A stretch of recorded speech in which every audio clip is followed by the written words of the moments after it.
Escuchar, ponerse en el lugar del otro, ser breve y concreto al opinar. Esto es la Universidad a Debate. Comenzamos.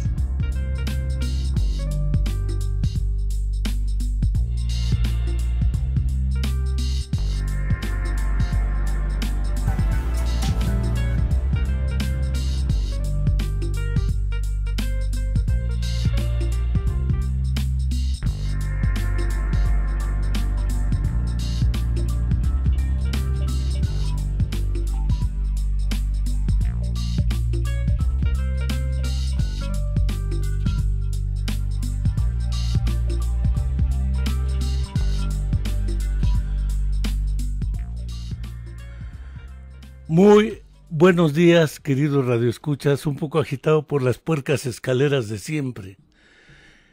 Las escaleras de siempre. Pero ya aquí sentado frente a este micrófono para tener el día de hoy, jueves, ya prácticamente inicio de diciembre a partir de mañana, nuestro programa en vivo y a todo color, la Universidad a Debate, por las frecuencias de FM o AM Radio en Cuernavaca, Cuautla y Jojutla. Les damos la más cordial de las bienvenidas a quienes nos escuchan y nos siguen regularmente. También quiero agradecer a quienes a través de www.uam.mx/radio nos siguen y a quienes a través del 329-7911 nos hacen llamadas, observaciones, sugerencias, recomendaciones. Quiero agradecer ahora al revés en el teléfono a Isa y... ya se me olvidan los nombres, tengo amnesia de Korsakov. Pero allá en los controles están las dos compañeras que sistemáticamente reciben las llamadas, allá en el teléfono, perdón, en los controles está Imer Avilés, ya vengo todo despistado. Y no son efectos del alcohol, son efectos de las puercas escaleras que me desoxigenan el cerebro, cosa que celebro porque todavía tengo cerebro. Y naturalmente no quiero dejar de plantear y de reconocer que mi capacidad de asombro no tiene límites. Para quienes lean el día de hoy El Tercer Ojo, lo dedico básicamente a una breve crónica prácticamente desde el día de antier hasta ayer, porque tuve la fortuna de que me invitaran de la Suprema Corte de Justicia de la Nación a través de su Casa de la Cultura en el estado de Chiapas, en Tapachula, a presentar una charla, exponer una charla sobre los derechos humanos de las personas con discapacidad, y el día de ayer por la mañana exponer una sobre particularmente cuáles son las aproximaciones más recientes en torno a los llamados trastornos del espectro autista. No quise no hacer la crónica porque, indudablemente, bajo las circunstancias en las cuales me movía, ya suelo usar más recurrentemente la silla de ruedas en virtud de que cada vez camino menos. Y no por ello dejo de recordar mes con mes, semana con semana, que tenemos una semana más y la mentira histórica sobre los 43 compañeros estudiantes de Ayotzinapa, de la Escuela Normal Raúl Isidro Burgos de prácticamente Tixla de Guerrero, siguen sin aparecer. No quiero dejar de recordar que nuestra querida Luna Viridiana sigue desaparecida y su familia la sigue esperando permanente y perpetuamente hasta que vuelvan a tenerla en sus brazos. Viridiana, aquí la espera no cesa y no quiero dejar de recordarlo. Les decía que me trasladé hacia el aeropuerto de la Ciudad de México y resulta que debiendo haber salido a las 7 de la mañana cancelaron el vuelo de las 11, logré cambiarme al vuelo de las 3:30, pero salí prácticamente hasta las 6:30 de la tarde. 12 horas estuvimos parados en el aeropuerto, prácticamente unas 2,000 personas, porque con justa razón, ahí los trabajadores sí hacen huelga cuando hay un problema. los pilotos decidieron hacer un paro. Yo le pregunté a uno de los capitanes de un vuelo a qué se debía el paro y me explicó que básicamente eran tres las cuestiones. La primera era que nuestros geniales diputados siempre tienen cada ocurrencia. Pues se les ocurrió hacer una propuesta de modificación a la ley de líneas aéreas, mediante la cual, a partir de su aprobación, aún no ha sido aprobada, se autoriza a extranjeros trabajar como pilotos en Aeroméxico particularmente. 2. Incrementan el número de horas de vuelo a 200 horas mensuales de vuelo. No sé yo qué significa en términos de su calidad de vida y condiciones laborales, pero si más o menos uno trabaja 40 horas a la semana por 4, está sobre 160 horas laborales. Ellos les quieren incrementar a 200 horas de vuelo. Ello no sé qué implique ya en otros términos de seguridad, calidad de vida, salud, etcétera, de los trabajadores. Y un despido injustificado de 3 trabajadores de la aerolínea motivaron que hicieran un paro de aproximadamente 6 horas, desde las 5 de la mañana prácticamente hasta la 1, 2 de la tarde. Eso motivó que se cancelaran una serie de vuelos y se demoraran otra serie de vuelos de salida y de regreso de diferentes entidades de Aeroméxico. Sin embargo, ese no fue mi asombro, que los trabajadores hicieran uso de su derecho legítimo de buscar la presión con quienes sí ganan capital, no como las universidades, porque si queremos darle el mismo trato de empresa a la universidad, resulta que creemos que quienes administran las universidades, léase los rectores, son los que se están enriqueciendo gracias al capital que producen los trabajadores universitarios. El problema es que cambia notablemente en una empresa como las aerolíneas. El costo en millones de pesos que les habrá implicado a la aerolínea los obligó a sentarse a negociar y resolver en prácticamente 6 horas el problema. Es una empresa que se ha hecho rica, los empresarios, y que siguen ganando cantidades millonarias de dinero. Mi asombro no se debe a ello, pese a que este año no he visto acá en Morelos una sola huelga, salvo creo que el CIESAS tuvo, uno de los centros de investigación federales tuvo una huelga. Aquí entrevisté a los compañeros del sindicato de ese centro de investigación y fuera de ello casi la práctica de la huelga o del paro de actividades productivas está en desuso. Sin embargo, esto provocó una serie de consecuencias para viajeros, para la empresa misma. Pero ello no es lo que me produce asombro. No me produce asombro pese a ser ya infrecuente la presencia de las huelgas y de los paros de actividades laborales, donde al parar el impacto de las ganancias del gran capital se vea afectado, entonces sí es interesante. Pero el problema del asombro obedece a que al mismo tiempo que estaba ahí esperando, vi un noticiero con, ya sabemos quiénes, los de Telerisa y las otras empresas que tienen noticieros, y leí que un banco de niebla era el que estaba provocando los retrasos. Me asombra que los medios de información, no por novedoso porque es una práctica común, decía Hans Magnus Enzensberger en un trabajo que hubiera publicado la UNAM en una revista que publicaba en la década de los 70 que se llamaba Deslinde. En un deslinde, creo que era el número 69 si la memoria no me traiciona, se publicó un trabajo de Hans Magnus Enzensberger. El trabajo se llamaba La manipulación industrial de las conciencias, a propósito de ya trabajos que había publicado Marshall McLuhan, por ejemplo, Homo Videns, por ejemplo, bueno, Homo Videns no es de McLuhan, de Marshall McLuhan era, por ejemplo, una serie como de 4 libros dedicadas a el medio es el mensaje, todo este tipo de cuestiones de más media, y el propósito claramente declarado por Enzensberger con el título de su trabajo La manipulación industrial de las conciencias. Me di cuenta que ningún noticiero habló del paro de los pilotos ni de los motivos que subyacían a dicho paro. Simplemente dijeron que había un desastre en el aeropuerto porque un banco de niebla impedía despegues y aterrizajes de aviones, cosa que era una soberana mentira, pues yo estaba ahí. Y era evidente que el motivo del caos que había en el aeropuerto era un paro de labores impulsado por pilotos, capitanes y este grupo que maneja directamente los aviones. No era un paro de sobrecargos, era un paro de pilotos.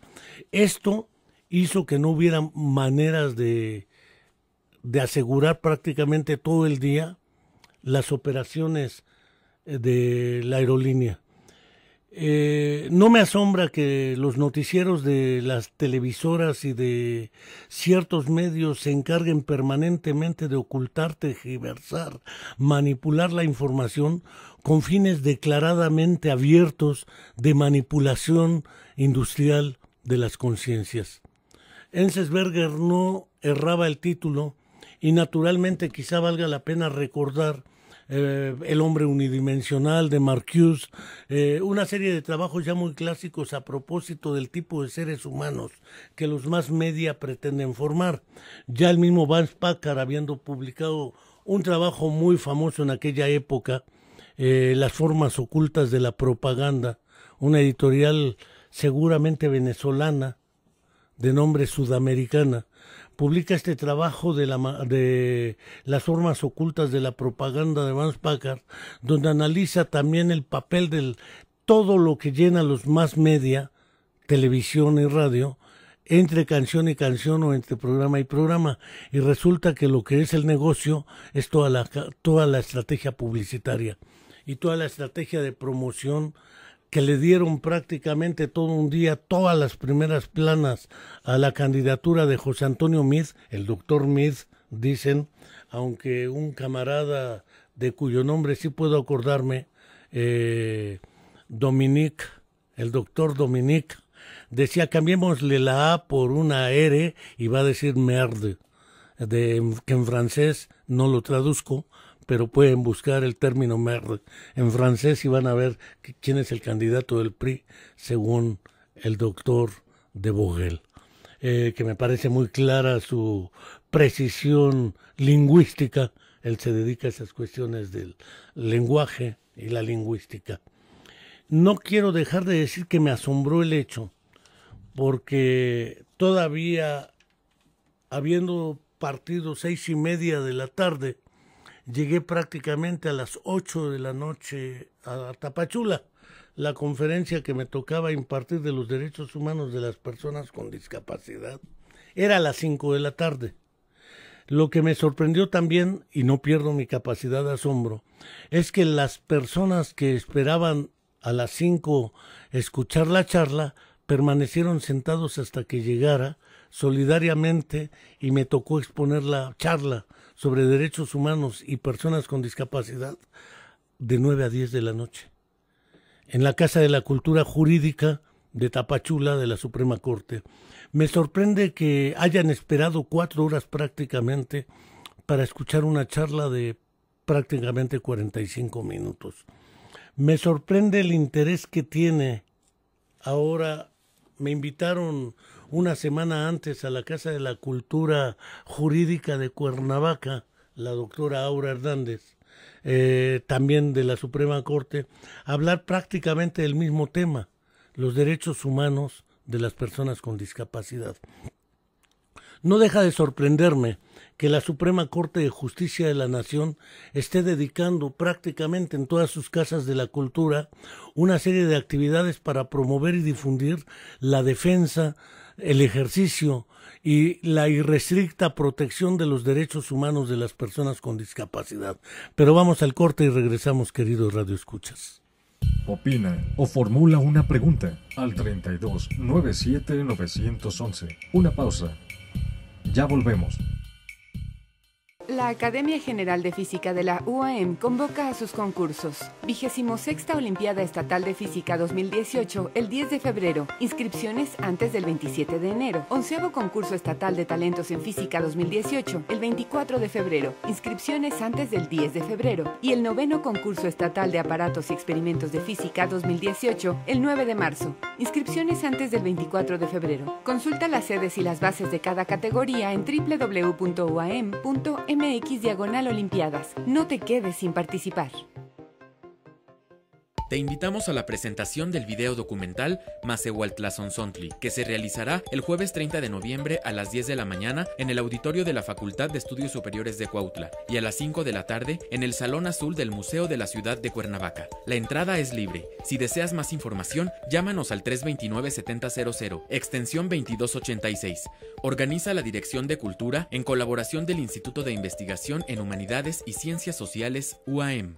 En estos difíciles momentos que nos ha tocado vivir a causa de los desastres naturales, somos muchos los mexicanos que hemos apoyado sin dudar. Corre la voz, porque el apoyo debe continuar. Corre la voz, porque no debemos detenernos. Somos muchos los que estamos sumados para levantar México. Es hora de correr la voz para que sigamos aportando todos. El PRI escuchó el mensaje, ha entregado 258 millones de pesos y va a informar puntualmente en qué se está invirtiendo ese dinero.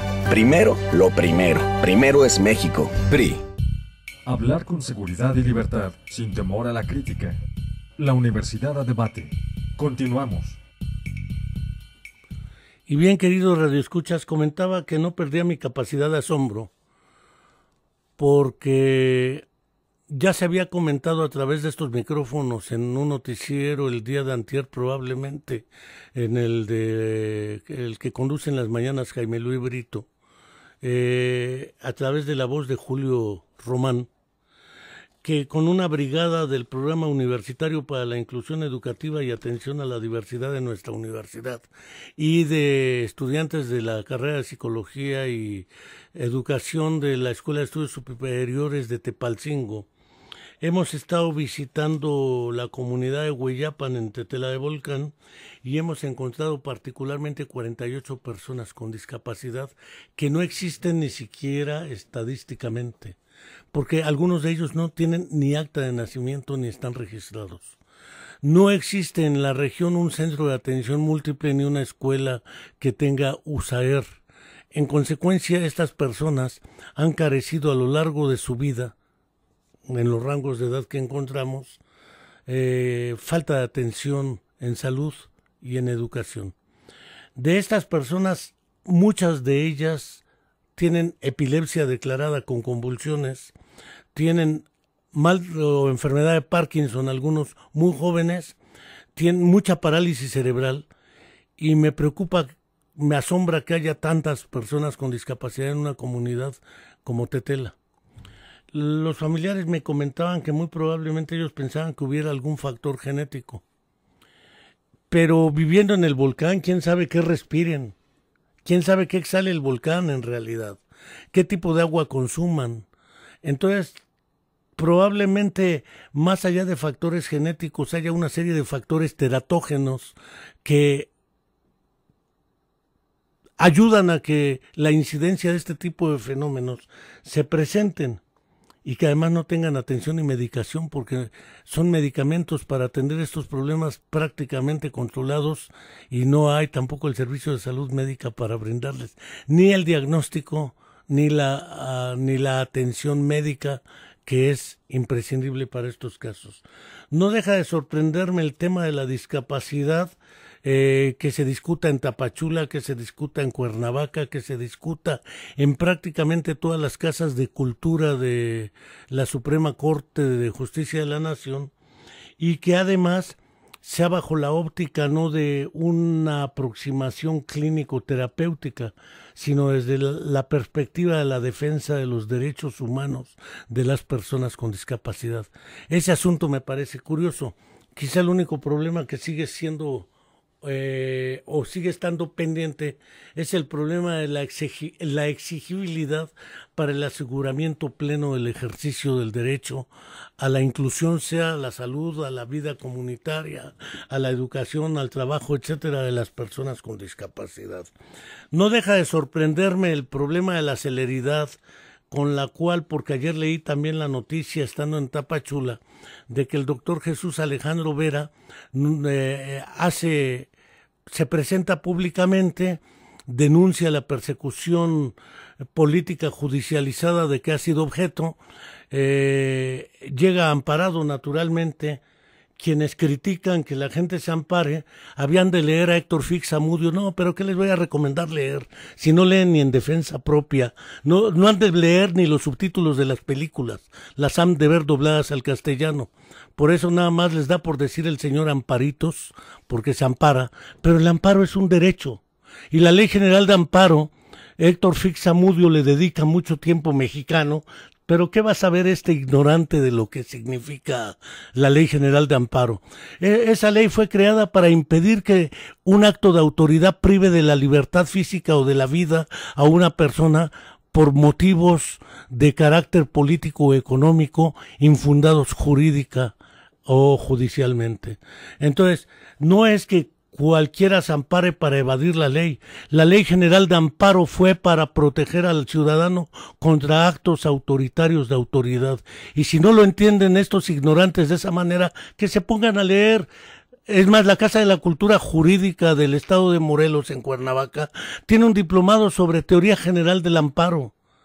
Para ver si estudian un poquito y dejan de decir tanta sandez, porque decir sandeces es muy fácil. Fundamentarlas jurídicamente, quiero verlos que lo fundamenten. Pero no cabe duda que el día de ayer que se presentaba el doctor Alejandro Vera a hacer esta denuncia, me parecía interesante ver cómo no pierdo mi capacidad de asombro de que ayer mismo se anunciaba de que la secretaria general del Estaguaem había determinado denunciar nuevamente al rector, ahora por otro delito distinto. Pareciera como que le tiraran línea y le dijeran: usted denuncia al rector ahora por otro delito, no por los 3 que viene amparado, porque pues ya está amparado, inventémosle otro, ahora administración fraudulenta. Yo no sé si ella sea abogada, lo ignoro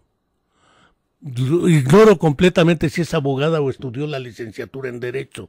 Sin embargo, no me cabe duda que al presentar una denuncia contra esto pareciera que la intención es, como dice el doctor Vera, conculcarle derechos que son muy suyos y él puede determinar si los ejerce o no. Pero no es mi propósito hacer una defensa del doctor Alejandro Vera, pero sí hacer una defensa del ejercicio pleno de los derechos. Y uno de los derechos que los ciudadanos tenemos en México y en la mayoría de los países que se digan democráticos es a ampararse contra actos de autoridad.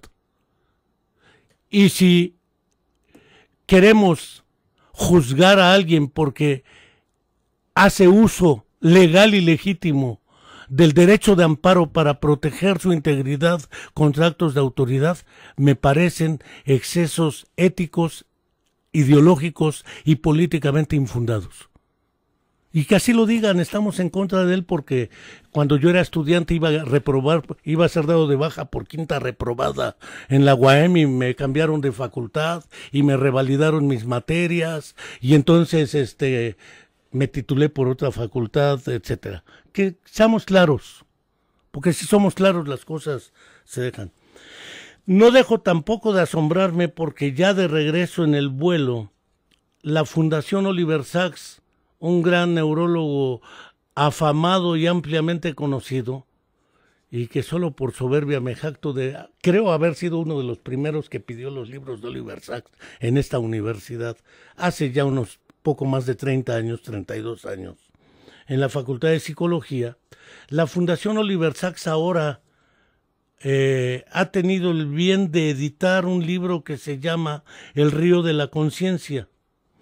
Este libro es póstumo, es un libro que se encarga por vía internet mediante una empresa que se encarga de exportar y enviar libros a otros países, y el libro me llegó prácticamente hace una semana por vía mensajería, y no deja de asombrarme, sobre todo la capacidad productiva que tenía el doctor Oliver W. Sacks, neurólogo británico radicado en Estados Unidos, porque en mi biblioteca casi estoy seguro que tengo la obra completa del doctor Sacks en castellano y en inglés. Es decir, tengo todos sus libros en inglés, incluyendo este último póstumo, y son más de 40 libros. Es decir, no deja de asombrarme la capacidad productiva de que tiene el doctor Oliver Sacks.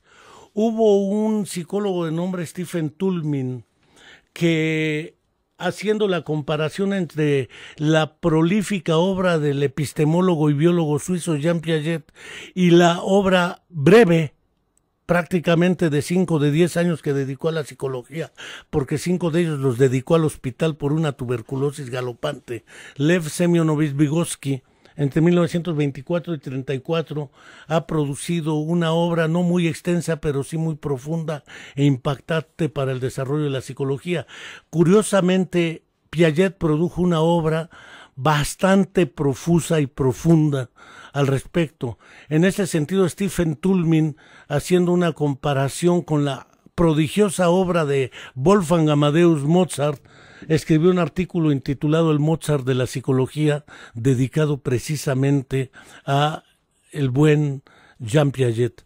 Y yo no me atrevería, mutatis mutandis, a dejar de considerar al doctor Oliver Sacks como uno el otro Mozart, pero de la neuropsicología. Luria produjo más de 40 libros, prácticamente todos en ruso, después traducidos la gran mayoría al inglés y otros al castellano. Algunas de sus traducciones son hechas por nuestro querido amigo catalán Jordi Peña Casanova, pero aquí en este libro de Ríos de la Conciencia que les recomiendo, porque Oliver Sacks siempre trabajó las historias de vida y los casos. Es una obra que no trabaja estadísticamente o grandes grupos, casos únicos para síndromes únicos. En ese sentido me parece una obra prodigiosa la del doctor Oliver Sacks, y más aún cuando los temas que trata están directamente vinculados a lo que hoy conocemos como discapacidad. Sin embargo, también, y vale la pena tenerlo presente, hablar de la discapacidad, leer a Oliver Sacks, presentarse en Tapachula a hablar de estos temas, y habiéndolo hecho aquí con el doctor con el licenciado Alberto Olivares Brito en la Casa de la Cultura Jurídica de Morelos, en Cuernavaca, me parece que es una buena línea analítica la de los derechos humanos de las personas con discapacidad y su defensa irrestricta. No quiero, para tratar de cerrar este segundo tramo, de señalar el último asunto. El próximo viernes a las 10 de la mañana en el auditorio del SIC, si no acontece algo importante, dijeran las televisoras antes, se va a presentar un libro sobre la inclusión educativa o educación inclusiva en educación superior, que hubiera escrito el doctor Eliseo Guajardo Ramos.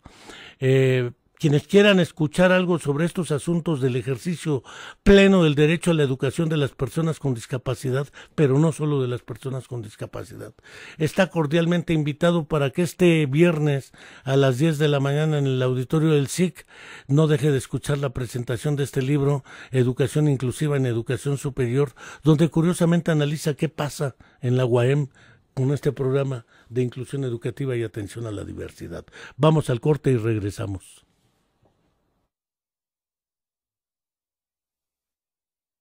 O formula una pregunta al 32 97 911. Una pausa.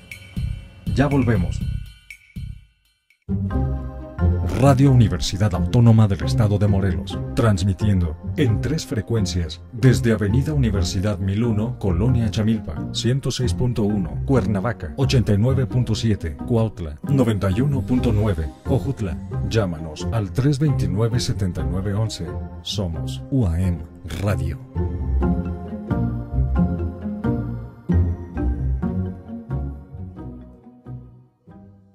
Llegó el momento de actualizar las facturas. A partir del 1 de diciembre solo será válida la nueva versión de la factura. Con las facturas actualizadas disminuirás procesos y será más fácil llevar tu contabilidad y simplificar el cumplimiento fiscal. No esperes más. Acércate a tu proveedor de servicios de facturación o al SAT para que puedas emitirlas. Consulta sat.gov.mx y cambia ya a la nueva versión. Llegó el momento. Actualízate. SAT, Secretaría de Hacienda y Crédito Público. Opciones para un diciembre sin excesos. La Facultad de Nutrición de la UAM te invita al taller Navidad Saludable, el 2 de diciembre de 9 de la mañana a 2 de la tarde en calle Iztaccíhuatl número 100, Colonia Volcanes, Cuernavaca. Informes e inscripciones en el Departamento de Educación Permanente al teléfono 100-0505 y en www.uam.mx.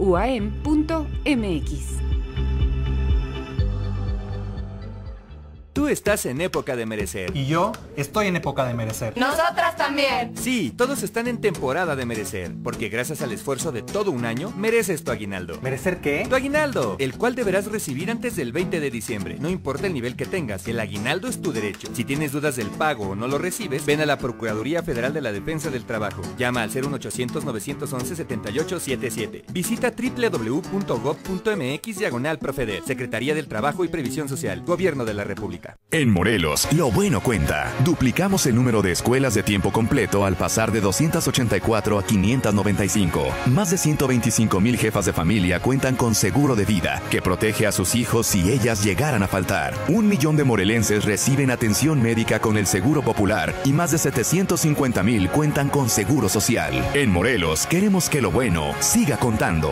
Gobierno de la República. Este programa es público ajeno a cualquier partido político. Queda prohibido el uso para fines distintos al desarrollo social. Hablar con seguridad y libertad, sin temor a la crítica. La Universidad a Debate. Continuamos.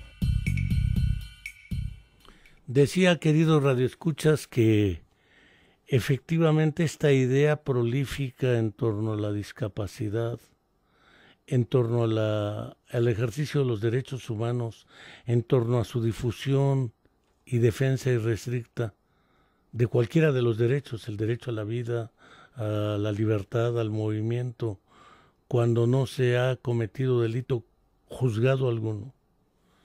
Son derechos irrenunciables y para ejercer.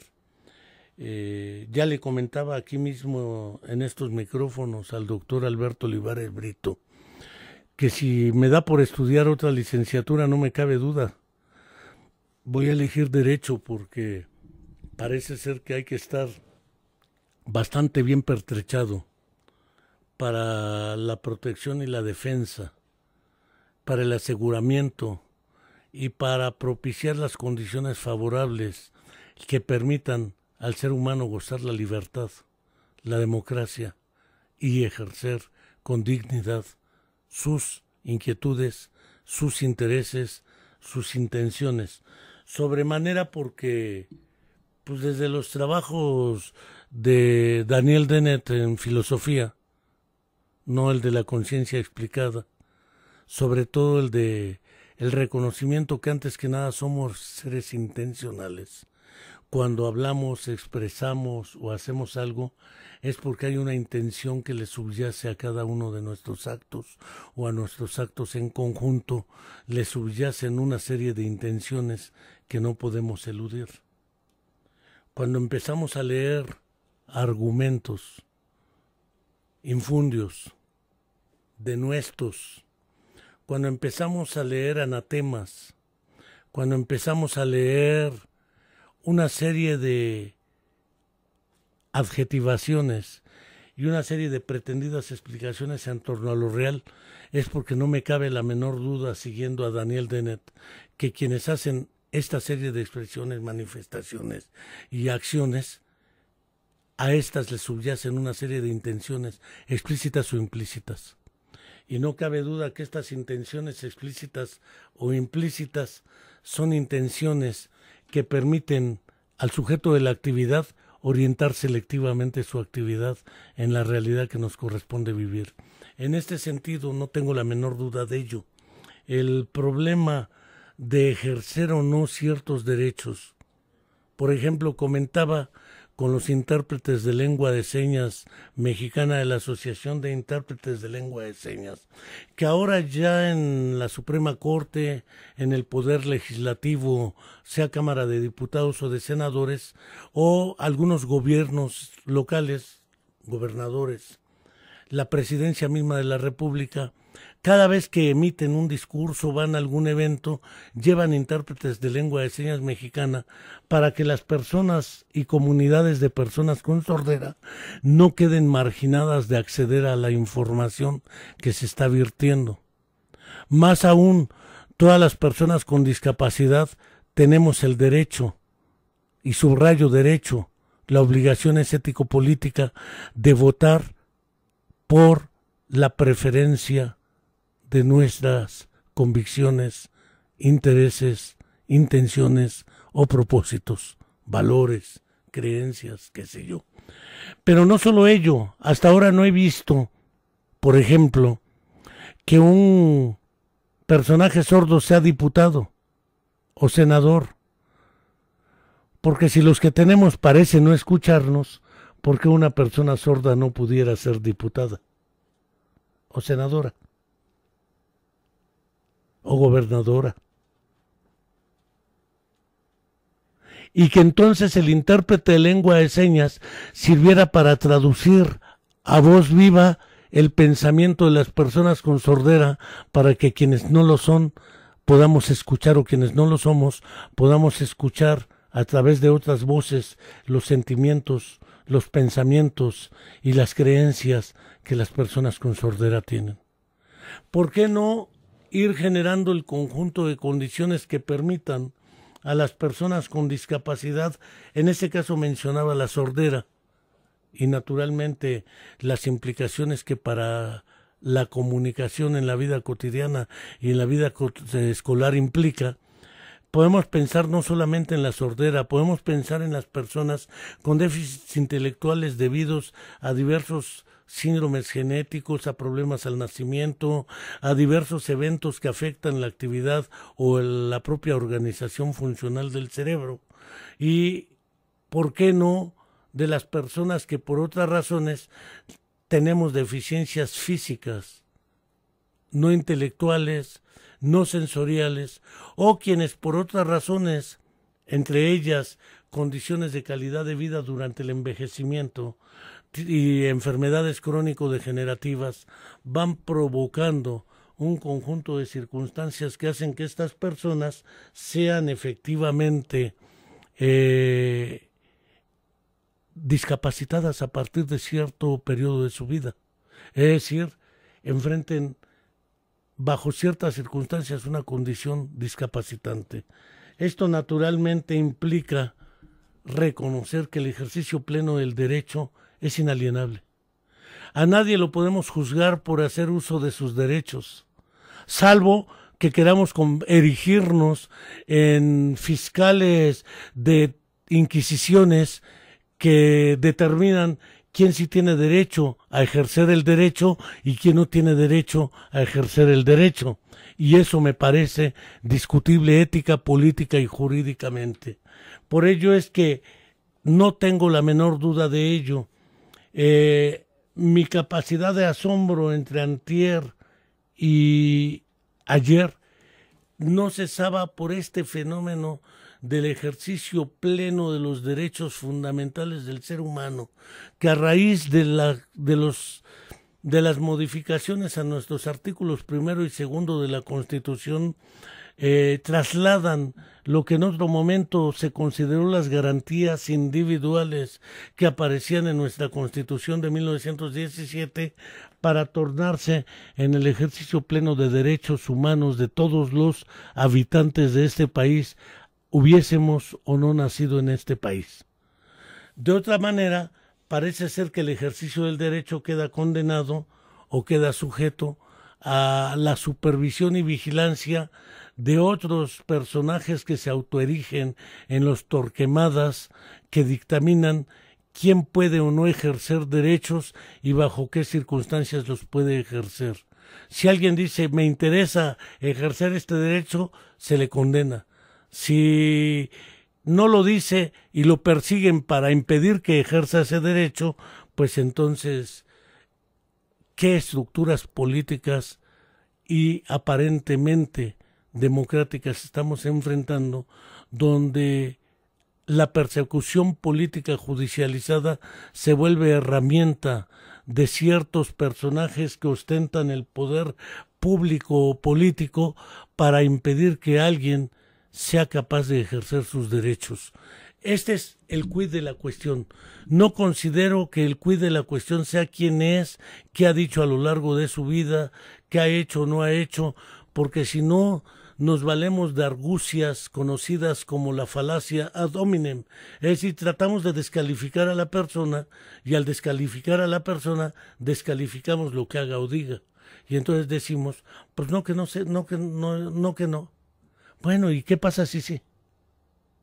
Es un problema que no deja de atraer mi atención en virtud de que hablar de derechos humanos, su defensa irrestricta y su ejercicio no tiene otra proyección que no sea la de asegurar antes que otra cosa una convivencia donde el ejercicio pleno del derecho, el uso irrestricto de la razón y el valor que se le da a los principios ético, político, jurídicos es el sustento irrenunciable de nuestras actividades, sean en el plano civil, sean en el plano político o sean en el plano jurídico. A nadie se le puede cancelar un derecho solo porque alguien que detenta el poder lo ha determinado de acuerdo a sus intereses, valores, creencias o supuestos ideológicos y políticos, es decir, por factores de interés y no de derecho, no de justicia, no de equidad, no, desde luego, y podemos considerarlo así, no de eliminación del adversario o del colocado como adversario para políticamente anularlo, para jurídicamente liquidarlo y para psicológicamente liquidarlo. Me parece que esas estrategias de negación, de liquidación y de negación de los más elementales derechos humanos, entre ellos el derecho al amparo, me parece que lo podemos discutir en cualquiera de los terrenos que sea necesario, porque si se condena a alguien, se juzga a alguien, se ataca a alguien, se anatemiza a alguien, se denuesta a alguien, el verbo denostar es irregular, por eso se resuelve con esa diptongación, se denuesta a alguien, se violenta a alguien, se le persigue a alguien para que no ejerza sus derechos, no cabe duda, toda esta serie de actividades son de orden político, juridizadas y judicializadas, aparte de mediatizadas, con propósitos de manipulación industrial de las conciencias, regresando a Hans Magnus Enzensberger, manipular las conciencias para que éstas condenen a quien hace ejercicio pleno de sus derechos, a quien utiliza plena y abiertamente sus derechos políticos, civiles, ciudadanos y humanos, porque los usa. Ahora resulta que quien hace uso de los derechos humanos debe ser atacado, debe ser diezmado, debe ser anatemizado, debe ser calificado como un oportunista. No cabe duda que parece ser que estamos perdiendo la cordura de la racionalidad para imponer el uso de la fuerza como arma de control y no de relaciones y diálogo permanente. Pero vamos al corte y regresamos. Opina o formula una pregunta al 32 97 911. Una pausa. Ya volvemos. La Academia General de Física de la UAM convoca a sus concursos. 26ª Olimpiada Estatal de Física 2018, el 10 de febrero. Inscripciones antes del 27 de enero. 11º Concurso Estatal de Talentos en Física 2018, el 24 de febrero. Inscripciones antes del 10 de febrero. Y el 9º Concurso Estatal de Aparatos y Experimentos de Física 2018, el 9 de marzo. Inscripciones antes del 24 de febrero. Consulta las sedes y las bases de cada categoría en www.uam.mx/olimpiadas. No te quedes sin participar. Cursa el diplomado en Nutrición Clínica Pediátrica, con opción a titulación, que dará inicio el 26 de enero. Introducción a la nutrición y los estados patológicos en la infancia, bajo peso, anemias, obesidad, diabetes, enfermedades renales, quemaduras, entre otros temas de importancia. Inscríbete antes del 19 de enero. Consulta más información sobre los temas y la convocatoria en www.uam.mx o llámanos al 100-0505. Departamento de Educación Permanente de la Facultad de Nutrición, UAM. Hablar con seguridad y libertad, sin temor a la crítica. La Universidad a Debate. Continuamos. Pues bien, queridos radioescuchas, regresando al último tramo de este programa y habiendo hecho el comienzo del mismo con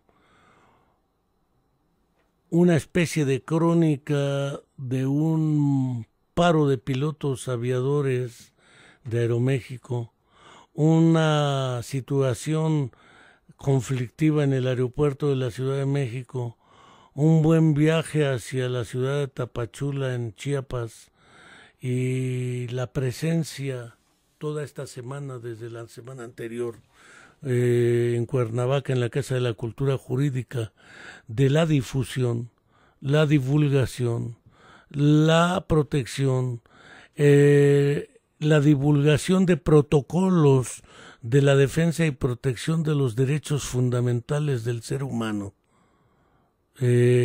No cabe duda, decía, que vale la pena siempre reflexionar la cuestión de principio, que es la defensa irrestricta de libertad de expresión, libertad de pensamiento, libertad de manifestación, libertad de elección y ejercicio pleno de todas y cada una de las normas que aseguran el ejercicio pleno de los derechos fundamentales.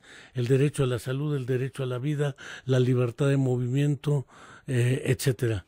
Y no cabe duda que no importa la condición de la persona que lo ejerce, si es una persona con discapacidad, si es indígena, ayer lo comentábamos en Chiapas, porque parece ser que aún el Instituto Nacional de Geografía, Estadística e Informática, INEGI o CONAPO, cuando realizan estudios estadísticos de prevalencia de ciertos fenómenos, por ejemplo, prevalencia de la discapacidad en México, arman todo un estudio que nos arroja un cierto porcentaje de la población como población con discapacidad, que es aproximadamente, según el último Censo General de Población y Vivienda del INEGI, de 7,5%, lo que equivale casi en la cantidad de población que tenemos en el país a unos 8 millones de personas con discapacidad.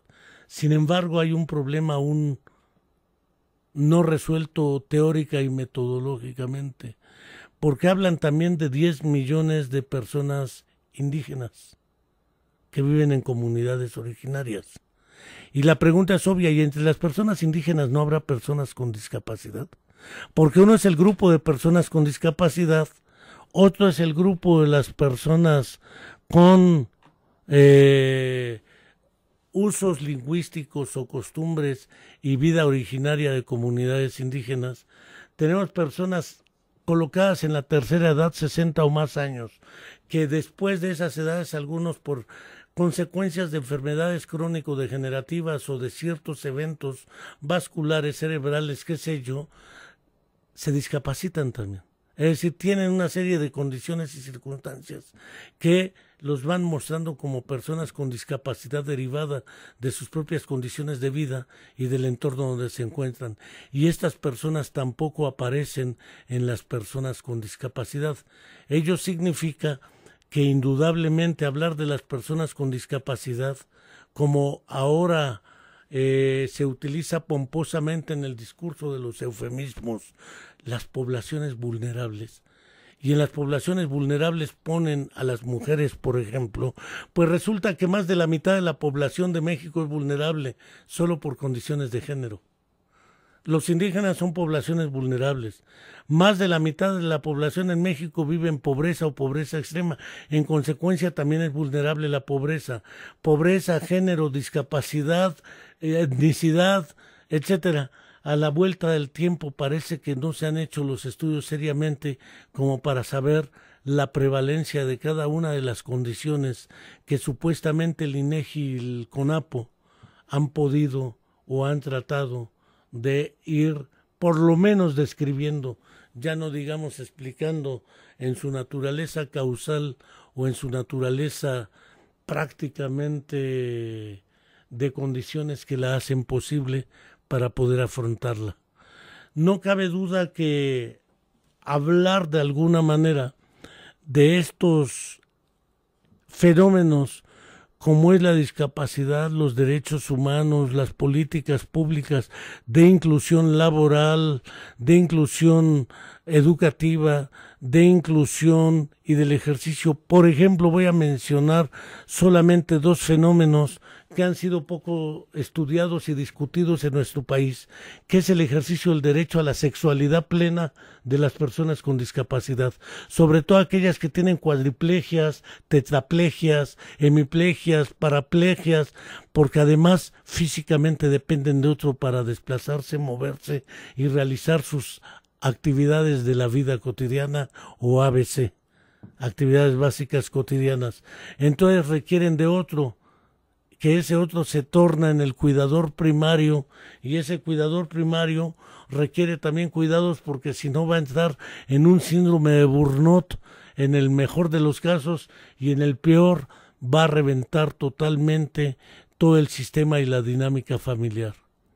Pensar entonces en el asunto de la discapacidad no es solamente pensar en un asunto de contabilidad, de estadística, de denominación, por ejemplo, qué nombre le ponemos, si es persona con discapacidad, si es minusválido, si es inválido, si es discapacitado, si es persona con capacidades diferentes.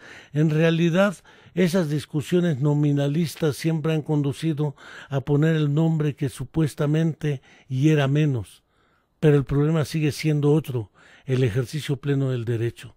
Si no asumimos como punto de vista y de referencia para nuestras prácticas sociales esa perspectiva social y de derecho, estamos prácticamente liquidados y condenando esta historia de la cuestión directa de la discapacidad a las circunstancias que afrontamos.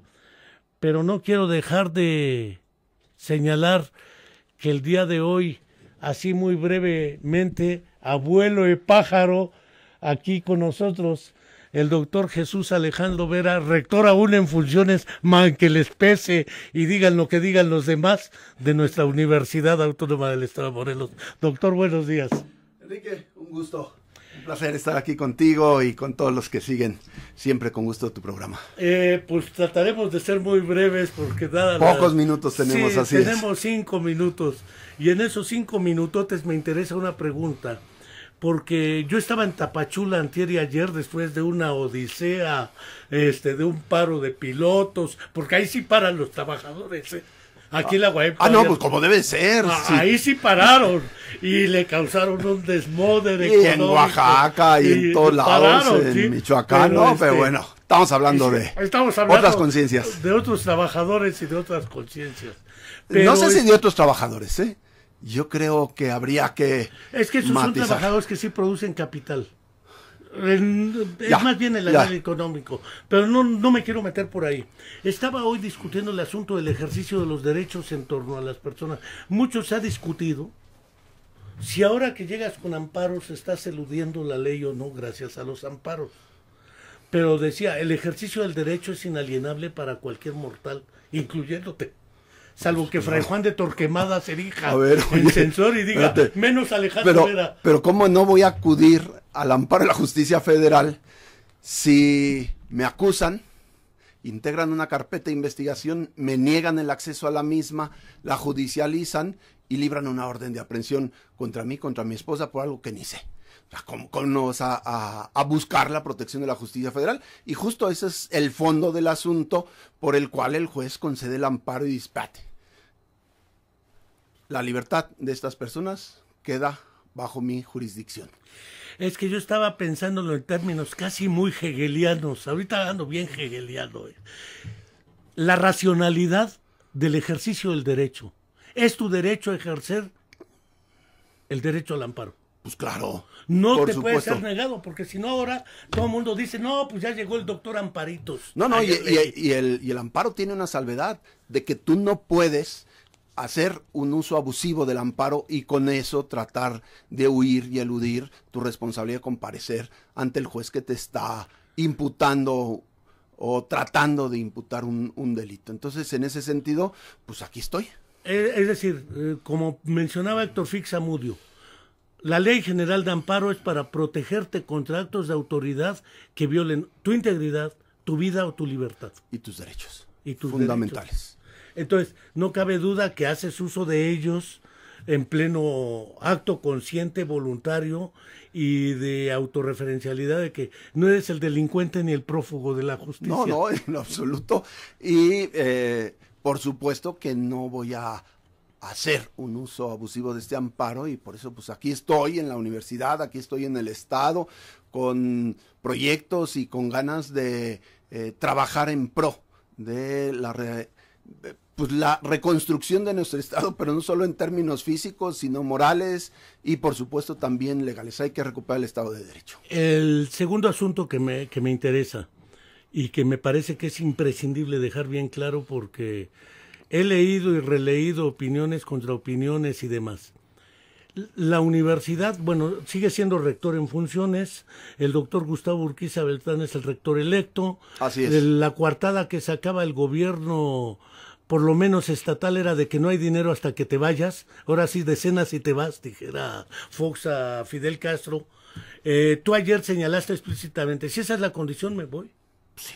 O sea, pero que ya no estén chantajeando, que ya no estén limitando las posibilidades de la universidad. Lo que está claro que quieren destruir un proyecto que se ha asumido como un proyecto crítico ante el acontecer político y social de nuestro estado. Y bueno, pues digo, qué pena que en nuestros sindicatos asuman una posición de esta naturaleza, de decir, pues sí que se vaya y que ya deje que el gobernador pues entregue el dinero cuando es un derecho, no es una dádiva, y es algo que estamos exigiendo como ciudadanos y como universitarios, de que sostengan a las universidades públicas y que nos den los recursos suficientes para mantener nuestra función crítica de formar conciencias ciudadanas, sociales, nacionalistas y profesionales de bien para nuestro estado y el país. El último asunto, porque de todas maneras hay gente que dice, no, que no tronabas pistolita. Tú habías dicho expresamente, no quiero administrar este infierno. Obviamente es bajo un análisis ético-político. El hombre es lo que es más sus circunstancias, decía Ortega y Gasset. Hoy las circunstancias te llevan a haber dicho ayer, bueno, mis derechos políticos y civiles no están conculcados tampoco. Si quiero me candidateo. Y es más, si me candidateo, voy a ganar. Pues claro. Yo lo oí así así de convencido. ¿Qué tan viable es eso? Porque que hayas dicho en otro momento, bajo otras circunstancias políticas, que no te interesa administrar el infierno, y que hoy digas que es tu derecho y puedes hacerlo, no implica necesariamente falta de coherencia. No, hay mentes simplistas que pues no les puedes pedir que puedan ver y analizar el discurso en función de un contexto histórico. Y el contexto histórico va cambiando y por supuesto nuestras circunstancias van cambiando y nuestras posiciones van cambiando, pues porque no somos dogmáticos y en ese sentido no podemos asumir posiciones dogmáticas como las que algunos pues pretenden. Decía el viejo Lenin, si las condiciones te cambian en 24 horas, tú debes tener la habilidad de cambiar tu táctica en 24 horas. Y amoldar tus estructuras de pensamiento también. Pues doctor, dado que aquí la presión temporal nos consume y tú debes tener otras presiones, no quería dejar de agradecerte tu presencia aquí estos 7 minutos, ya le volé 2 minutos a Ismael Álvarez León, pero después de venir escuchando a Aram Khachaturian en mi carro, no quiero dejar de decirle a la comunidad universitaria, quienes nos escucharon en Cuernavaca, Cuautla y Jojutla, muchas gracias, nos vemos la próxima y no sé si quieras despedirte diciendo algo. No, pues agradecer el espacio, vine con muy poco tiempo, pero tampoco quería dejar pasar la oportunidad de estar aquí en tu programa. Y de cara a todos los que nos siguen a través de este programa tan importante y que tanta, pues yo creo que audiencia ha venido construyendo a lo largo de estos años. Bueno, pues muchas gracias a nuestro auditorio en Cuernavaca, Cuautla y Jojutla. Muchas gracias en los controles al buen Inmeravilés. Muchas gracias a Ismael Álvarez León por los minutos que le acabo de clavar. A Isa, allá en los teléfonos, los nombres se me van, pero nos vemos la próxima. A todos, muchas gracias. Buen día. Gracias por habernos acompañado. Escúchanos el próximo jueves desde las 9 de la mañana y opina sobre los temas de interés de la vida académica en la Frecuencia Universitaria.